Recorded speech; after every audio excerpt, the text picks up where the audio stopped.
Hello friends, welcome back. मेरे YouTube channel Sneha की दुनिया न्यू मॉम लाइफ में आप सभी लोगों का स्वागत है। और शानू का बर्थडे गिफ्ट अनबॉक्सिंग का ब्लॉग आप लोग को चाहिए था, तो मैं ये वाला ब्लॉग लेके भी आ चुकी हूँ। थोड़ा सा लेट हो गया है। यहाँ पे सानवी की पिंकी बुआ ने ये ड्रेस गिफ्ट किया था सानू को, और बर्थडे में सभी लोगों ने पैसा दिया और गिफ्ट भी मिला है सानू को। तो सारा कुछ इस ब्लॉग में आप लोगों को देखने को मिलेगा। और शानू कितनी ज़्यादा एक्साइटेड है, देख सकते हैं। और ये अंकित चाचू हैं शायद, उन्होंने दिया है ये जो टॉय सानू के हाथ में है। उतना नाम मुझे नहीं पता फ्रेंड्स, तो मैं शायद नाम नहीं ले पाऊँ इस ब्लॉग में। लेकिन जिन्होंने दिया है, बहुत सारा टॉफ़ी वगैरह भी सानू को मिला है, लेकिन सानू उतना खाती नहीं है, तो सानू की दीदी भैया लोगों के लिए ये गिफ्ट था। और ये ब्लॉग में भी आप लोगों को बहुत ही ज़्यादा मज़ा आने वाला है, क्योंकि इस ब्लॉग में बहुत ज़्यादा इंटरेस्टिंग चीज़ें सब हुई है। हम लोगों ने वहाँ पे पार्टी भी किया, तो मैं सोची गिफ्ट अनबॉक्सिंग वाले ब्लॉग में डाल देती हूँ। यहाँ पे राकेश चाचू सानू के यहाँ पे गिफ्ट लेके आए थे, मतलब मम्मी के, पता नहीं, इतना रिलेशन मुझे नहीं पता फ्रेंड्स, तो मैं उतना क्लियर नहीं कर पाऊँगी। तो यहाँ पे वो 2 ड्रेस लेके आए थे, कलर अलग था, दोनों सेम था, बहुत ही ज़्यादा सुंदर था। मैं यहाँ पे सानू को बोल रही थी, बोल दो चाचू thank you so much. Gift की कोई ज़रूरत नहीं होती है, आप लोग आए, सानू को प्यार दिए, उससे ज़्यादा बढ़ के और क्या ही हो सकती है मेरे लिए। और सानू को जितना आशीर्वाद मिला मेरे लिए, वही सबसे ज़्यादा इम्पोर्टेंट है। यहाँ पे सालनी है सानू के पास। सालनी सानू का इतना ख्याल रखते थे ना, मतलब वो कहीं बाहर वैसे जाती नहीं है, लेकिन सानू के पास हमेशा वो रही हैं। यहाँ पे राकेश चाचू ने ही यहाँ पे दूसरा ड्रेस भी दिया था, कलर अलग था, दोनों सेम था, और साथ में टॉफ़ी भी था। तो थैंक यू सो मच सानू की तरफ से। और आप सभी लोगों को बहुत इंतज़ार था गिफ्ट अनबॉक्सिंग का, तो मैं सोची दिखाई देती हूँ। और ये ब्लॉग ज़्यादा लंबा तो नहीं होने वाला है, लेकिन मज़ा बहुत आने वाला है आप सभी लोगों को। और शानू का बर्थडे आप सभी लोगों को कैसा लगा कमेंट्स में आप लोग ज़रूर बताइएगा। वैसे आप लोगों का कमेंट्स मुझे देखने को मिला है। और यहाँ पे इतना सारा चॉकलेट सानू को मिला है, जो कि मैंने उसके दीदी भैया को दे दिया, क्योंकि सानू अभी खाती नहीं है। और यहाँ पे ये नानू दिए थे, तो मैंने इसी में ऐड कर दिया है। नानू ने गाड़ी गिफ्ट किया था सानू को, मतलब मामू की तरफ से गाड़ी था, जो सानू गाड़ी पे चढ़ी हुई थी। और ये ड्रेस था सानू के लिए, और पैसा था सानू के लिए, तो ये सब नानू ने दिया था सानू को। उसके बाद फ्रेंड्स यहाँ पे सारा पैसा को काउंट कर रहे थे, मम्मी थे, पापा थे, मेरे सास ससुर, और सभी लोग यहाँ पे बैठे हुए थे। पैसा की काउंटिंग हो रही थी, जितने लोगों ने दिया सभी एक साथ बैठ के ही निकाल रहे थे। इतना सारा पैसा मिला है सानू को गिफ्ट में, और यहाँ पे उसका काउंटिंग हो रहा है। और यहाँ पे है बड़ी मम्मी, सभी लोग। सबसे ज्यादा पैसा ही मिला है सानू को। आप दीजिए पापा जी। तो यहाँ पे पापा जी आशीर्वाद ही दे रहे हैं। बुच्ची का ये गुल्लक है, इसमें सारा पैसा दे रहे हैं पापा जी। ये बड़ी मम्मी का पैसा है, जो अभी बड़ी मम्मी ने दिया है।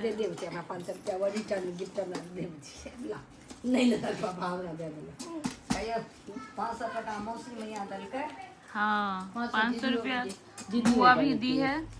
बुच्ची हमरा देला न तू 500 रुपया। बुच्ची हमरा देला। तो फ्रेंड्स यहाँ पे हंसी मजाक भी चल रहा था, सब बोल रहे थे मैंने दिया, तो इसीलिए मैंने ब्लॉग में डाल दिया है। और पैसा ज़्यादा इम्पोर्टेंट नहीं है। सानू का बर्थडे इतना स्पेशल मनाया हम लोगों ने गांव में, सभी लोग सानू के बर्थडे का बात कर रहे थे। और यहाँ पे सानू को 18K, मतलब 18,000 मिला था सानू का गिफ्ट, मतलब सानू का गिफ्ट ही है। उसको मम्मी ने गुल्लक में डाल दिया कि इसका पैसा को इसको ही कुछ दिला देना बाद में, क्योंकि गाँव में उतना कुछ होता ही नहीं है, टॉफ़ी वगैरह ही मिलता है, तो सभी लोग पैसा ही देना ज़्यादा अच्छा समझते हैं। और यहाँ पे मम्मी नाम वगैरह सब दिखा रही थी, क्योंकि मम्मी ही ये सब करती हैं, मेरी सासू माँ ये सब काउंट वगैरह सब करती हैं, क्योंकि मम्मी गांव में रहती है। और यहाँ पे सानू के पापा ने दिया था गोल्ड का चेन, आप लोग का कमेंट्स भी आ रहा था। तो सानू के पापा ने गोल्ड का चेन दिया था, और सानू की दादी ने गोल्ड का ईयरिंग दिया था। तो हम लोग पुणे से ही लेके आए थे सानू के लिए गोल्ड चेन। मैंने आप लोगों के साथ शेयर नहीं किया था। मैं और मेरे हस्बैंड, मैं अपनी तरफ से सानू को पैसा ही दी हूँ, और मेरे हस्बैंड बोले मैं गोल्ड चेन दूंगा, मतलब हम दोनों अलग अलग गिफ्ट दिए हैं सानू का। और वहाँ पे उसकी बड़ी मम्मी ने दिया था पैर का कड़ा, तो वो भी मैंने दिखा दिया। और ये हो गया है उसका शाम का। ये बर्थडे के नेक्स्ट डे का सारा ब्लॉग मैं शेयर कर रही हूँ आप सभी लोगों के साथ।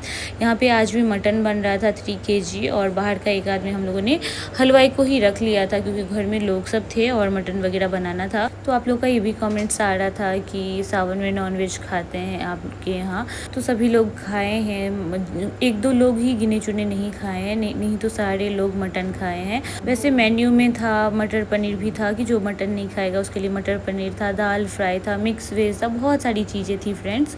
और यहाँ पे हम लोग मैगी बनाने लगे हैं। मैं फ़र्स्ट टाइम चूल्हा पे यहाँ पे बना रही थी, आग के चूल्हा पे। मेरे लिए भाभी ने किसी से मांग के चूल्हा लाया था, तो यहाँ पे हम लोग का पार्टी चल रहा था, मैगी पार्टी। मैं बोल के आई थी कि इस बार मैं चूल्हा पे खाना बनाऊँगी ही बनाऊँगी। तो यहाँ पे छत वाले रूम में हम लोग आ गए थे मैगी बनाने के लिए। और ये दोनों इतने ज़्यादा एक्साइटेड हैं, ये मेरे जेठानी के दोनों बच्चे हैं, ये है लल्ली और ये है पीहू। दोनों इतना एक्साइटेड रहते हैं, दोनों को मेरे साथ इतना ज़्यादा बनता है, छोटी मम्मी करते रहते हैं। पीहू खास करके मेरे साथ ही सोती है, मेरे साथ ही रहती है, सारा दिन भी मेरे साथ ही रहती है। उसको मैं रहती हूँ तो कोई और नहीं दिखता है। और यहाँ पे प्रिया मुझे जला के दे रही है चूल्हा। तो प्रिया सानवी की दीदी लगेंगी, मैं उनकी मामी लगूँगी। तो उतना मैं रिलेशन इस ब्लॉग में उतना नहीं समझा पाऊँगी, क्योंकि मुझे उतना खुद समझ नहीं आता है। और यहाँ पे प्रिया को खुद चूल्हा जलाना नहीं आता, मुझे बाद में पता चला। और लली भी मदद कर रहा है, मैं देख रही और ये बैठ के देख रही है। फिर बोलेंगी कि ऐसा मुझे मेरा क्यों ली, बताइए। ये थोड़ा लिपस्टिक तो लगा सकती है। तो फ्रेंड्स यहाँ पे प्रिया ने मेरे को चूल्हा जला के दे दिया था, और यहाँ पे भाभी के साथ मस्ती चल रही थी। तो ये सब पल याद रह जाते हैं। हम लोग जब भी गांव जाते हैं, मैं पहली बार चूल्हा पे बना रही थी मैगी, तो मुझे बहुत अच्छा लग रहा था। यहाँ पे चूल्हा मेरे से नहीं जलता, तो यहाँ पे प्रिया बोली मैं जला के दे रही हूँ। और प्रिया थी, शिवानी थी, बस शालिनी नहीं थी क्योंकि वो चली गई थी घर। यहाँ पे पीहू थी, कन्हैया था। और आप लोगों को मेरा गाँव का ब्लॉग कैसा लगा ज़रूर कॉमेंट्स में बताइएगा। फ़िलहाल मैं पटना आ चुकी हूँ। मैं कब आ गई थी पटना, तो फ्रेंड्स 18 को सानू का बर्थडे था, 18 को, 19 को मैं वहाँ पे रुकी थी, और 20 को मैं शाम तक यहाँ पे चली आई थी पटना, क्योंकि 21 को मेरे हस्बैंड का फ़्लाइट था, तो वो चले गए हैं पुणे। फ़िलहाल मैं रहने वाली हूँ पटना में, क्योंकि आप लोगों को पता है सानू को लेके अकेले रहना बहुत टफ़ हो जा रहा था। तो मेरा ये डिसीजन था कि बर्थडे वगैरह गाँव में मना के मैं आ जाऊँगी अपनी मम्मी के पास पटना, और यहाँ पर 1 महीना 2 महीना के आसपास मैं रहूँगी। तो आप लोगों को अगला ब्लॉग पटना का ही देखने को मिलेगा। और यहाँ पर इसको देखिए, सभी लोग यहाँ पर मस्ती कर रहे थे और चूल्हा जलाया जा रहा था यहाँ पे। सच बताऊँ ना, मैं ससुराल में इतना ज़्यादा एंजॉय करती हूँ ना, मुझे वहाँ से आने का मन नहीं करते रहता है। और इस बार तो और आने का मन नहीं कर रहा था, लेकिन सानू का वैक्सीन भी था जो कि मुझे पटना में ही लगाना था, क्योंकि सानू 1 साल की हो गई है। तो मैं पटना में हूँ अभी फ़िलहाल। ये ब्लॉग आप लोग जब देखेंगे, नेक्स्ट ब्लॉग आप लोगों को पटना का ही देखने को मिलेगा। और कुछ कमेंट्स ये भी आ रहा था सानू के पापा वाला वीडियो जो मैं डाली थी, जिसमें सानू के पापा रो रहे थे जब वो जा रहे थे। सच बता रही हूँ, बेटियों से अलग ही कनेक्शन होता है पापा का। सानू के पापा इतना ज़्यादा इमोशनल हो रहे थे, मैं क्या ही बताऊँ। लेकिन मजबूरी थी मेरी यहाँ पे रहना, क्योंकि सानू अभी इतना ज़्यादा एक्टिव है, उसको संभालने के लिए मुझे एक आदमी लगता है। और सानू के पापा ड्यूटी पे रहते हैं, मतलब वो अपना काम करते हैं। तो इसीलिए मेरा डिसीजन था कि मैं मायके में 1-2 महीना रह लूँगी, थोड़ा सा सानवी बड़ी हो जाएगी फिर मैं जाऊँगी। तो इसी वजह से मैं यहाँ पे रुकी हूँ, नहीं तो सानू के पापा का मन नहीं था कि मैं यहाँ रुकूँ। फ़िलहाल ये ब्लॉग एंजॉय कीजिए, और नेक्स्ट ब्लॉग में मैं सारी चीज़ें क्लियर करके बताऊँगी। यहाँ पे मैं हलवाई उधर मटन वगैरह बना रहा था, क्योंकि कुछ लोग आज भी खाने वाले थे, घर के लोग। और आप लोग कमेंट्स में बताइएगा कि आप लोग भी अपने ससुराल में ऐसे ही एंजॉय करते हैं कि नहीं करते हैं। सच बता रही हूँ, मज़ा आ गया। और ये दोनों बच्चे जो है ना, इतना मेरा हेल्प करते रहते हैं। छोटी मम्मी ये डाल दूँ, छोटी मम्मी वो डाल दूँ, मेरे आगे पीछे ही रहते हैं। मेरे को भी बच्चे से बहुत लगाव है, बच्चों को भी मुझसे बहुत ही ज़्यादा लगाव है। मैं जिस दिन निकली, सानवी को लेके सभी लोग रो रहे थे। सानू को ना सबसे इतना ज़्यादा अटैचमेंट हो गई थी ना, मैं क्या ही बताऊँ। उसकी बड़ी मम्मी को भी उससे अटैचमेंट हो गई थी, उसके बड़े पापा को भी, सासू माँ को, ससुर जी को, सब उसको लेके रोने लग गए थे। अब तो मेरा कोई वैल्यू ही नहीं है, अब तो सानू का ही है, हर जगह उसको ही लेके सब रोने लग जाते हैं। और यहाँ पे मैंने नमक डाल दिया था पानी में, और इतना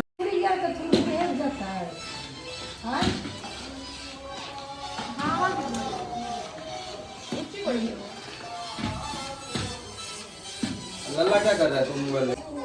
पानी पीना है, अच्छा वन पीछा ऊपर से पी मत बेटा दे ये तो कर पीछा हो सकता है। हां लग जाएगा ले तू अच्छा है ना, मेरा पहली बार देख रहा है इस पे। अब वो छुरी बोल रहा है ना ये। और शानवी को मैं शानवी के पापा के पास छोड़ के आई थी कि वो मुझे परेशान न करे, मैं एंजॉय कर लूँ, क्योंकि 20 तारीख को मुझे निकलना था। 19 तारीख को हम लोग थोड़ा सा मस्ती कर रहे थे यहाँ पे। और इस बार मुझे सच में जाने का मन ही नहीं, क्योंकि मैं ससुराल जाती हूँ तो ज़्यादा दिन के लिए मैं जाती नहीं हूँ। सानू को लेके वहाँ पे कोई मेडिकल वो स्टोर वगैरह भी नहीं है, तो इसी वजह से वहाँ पे बहुत दिक्कत होती है। इसी वजह से मैं पटना में रहती हूँ अपनी मम्मी के पास। तो यहाँ पे देख सकते हैं मेरा मैगी बन के कम्प्लीट हो चुका है और सभी लोग रेडी थे खाने के लिए।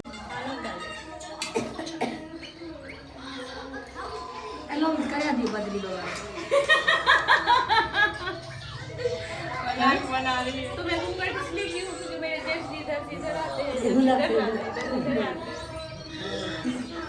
प्लेट कौन दी लेके आया? चम्मच। गांव की फ्रेंड्स बात ही कुछ अलग होती है। वहाँ पे जाके जो अच्छा लगता है ना, वो आपको कहीं बाहर में भी नहीं मिल सकता है। और यहाँ पे पीहू बोल रही थी मैं डालूंगी मैगी मसाला, यहाँ पे लल्ला बोल रहा था मैं डालूँ, सब मेरा मदद करने में लगे हुए थे, देख सकते हैं। और मुझे भी बड़े लोगों से उतना बातचीत नहीं होती है, लेकिन बच्चों सबसे बहुत ज़्यादा लगाव रहता है मुझे भी। और यहाँ पे देख सकते हैं सभी लोगों के लिए मैगी यहाँ पे गर्मा गर्म रेडी है। मैं ज़्यादा सूपी मैगी नहीं बनाई थी और सभी के लिए यहाँ पे बना के रेडी कर दी थी। यहाँ पे हलवाई से मेरी कुछ बात हो रही थी, मुझे अभी याद नहीं है क्या बात कर रही थी मैं।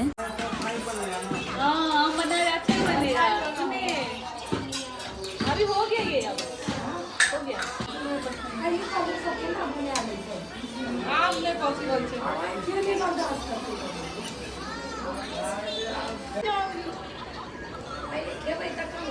दे रही हूँ ना,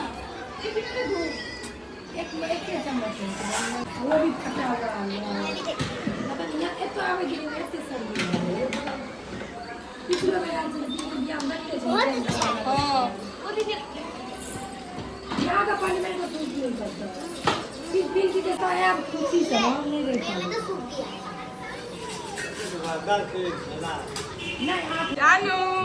मम्मी पिकनिक बना रही है यहाँ पे। अच्छा बना है अंदर। और यहाँ पे सानू भी आ चुकी है और यहाँ पे हम लोग का मैगी लग चुका है। लली को तो पसंद आ गया, वो मम्मी को दे आई। आप लोग खाइए जो एक चम्मच तो खाइए मेरे हाथ का। मैगी बन चुकी है और यहाँ पे हम सभी लोग बैठ के खाने लगे हैं। कैसा बना है भाभी, खाइए, टेस्ट कीजिए। पहले खाइए ना, खाइए नहीं। अच्छा बना है, तीखा लगेगा। छोड़ पीहू कैसा बना है, वीडियो में बताओ कैसा बना है। बिल्कुल बढ़िया, एक नंबर। अब शिवानी खाएगी 10 out of 10। लली आप कितना दोगे मुझे नंबर? अच्छा मैंने इसको झूठा कर कितना नंबर देगा ना, बताएंगे कैमरे के पीछे प्रिया है। वो खा के टेस्ट करके बताएंगे। अच्छा बना है फ्रेंड्स, मैं पहले ही बता देती हूँ अच्छा बना है। प्रिया दीदी लो टेस्ट करके दिखा। बहुत अच्छा बना। जाओगी ना 7 बजे? हाँ। फिर फ्रेंड्स ये हो गया है नेक्स्ट डे और यहाँ पे मेरी पैकिंग चल रही थी, क्योंकि मैं जाने वाली हूँ मैके पटना। और यहाँ पे सभी लोग उदास थे क्योंकि मम्मी पापा बहुत रो रहे थे, मतलब मेरे सास ससुर बहुत ही ज़्यादा रो रहे थे। सभी लोग घर में रो रहे थे, कोई ऐसा नहीं था कि नहीं रोया। पापा सुबह से ही बहुत ही ज़्यादा उदास थे, देख सकते हैं पापा का शक्ल। पापा का मन ही नहीं था कि हम लोग जाएं, लेकिन क्या कर सकते हैं। पापा का भी छुट्टी थोड़ी दिन का ही है, आप लोग को पता ही है मेरे पापा जी आर्मी में हैं, तो उनका भी थोड़ा दिन का ही छुट्टी मिलता है। और यहाँ पे सानू सो रही थी अपनी बड़ी मम्मी वाले रूम में, तो सानू को इस रूम में डाल के उस रूम में हम लोग पैकिंग कर रहे थे। और आज भी हलवाई था ही, इधर के काम में बिजी रहते थे। यहाँ पे पीहू इतना ज़्यादा उदास थी ना, इतना रो रही थी, मैं क्या ही बताऊँ। और यहाँ पे उसकी दादी सारी चीज़ों की तैयारी कर रही थी। और सच में कहीं पर जाइए तो अच्छा लगता है, लेकिन वहाँ से आइए ना तो बिल्कुल भी अच्छा नहीं लगता है। और यहाँ पे मेरे हस्बैंड सारा पैकिंग वगैरह कर रहे थे। और आज इस सारे ड्रेस का मैंने फ़ोटो शूट किया। आज के लिए इतना ही, बाय। अब नेक्स्ट ब्लॉग पटना का